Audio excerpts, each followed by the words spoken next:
Hi, I want to tell you a little bit about the value that we have here at Hope of authenticity and grace.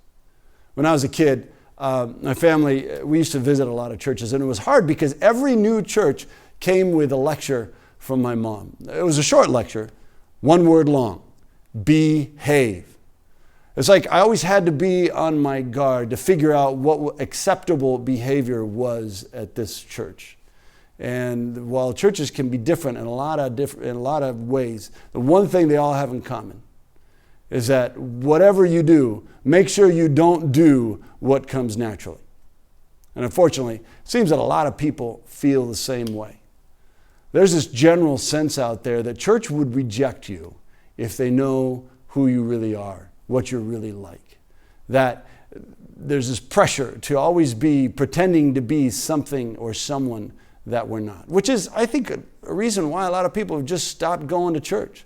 The number one reason people don't go to church is that they feel judged by the people there. That's what the polls say. But here at Hope, we're just committed to removing the pressure that we put on ourselves and on others to be something that we're not. And this all starts with practicing authenticity with one another.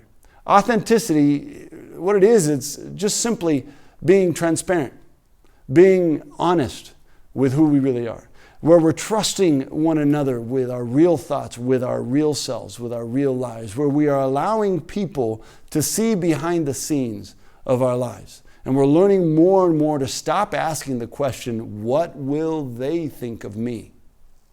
Of course, none of this is possible without grace. Without grace, any kind of real, authentic community is completely out of the question. Because grace covers over our mistakes. Grace helps us bear with one another. It helps us forgive one another. Grace gives other people the benefit of the doubt. Grace doesn't settle for conflict, for distance, but grace pursues others even when others might be running away.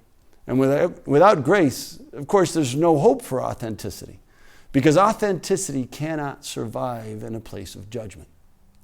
Authenticity begs for grace. Grace makes space for authenticity and actually demands authenticity, because it opens up this space where we can explore who we really are in Christ.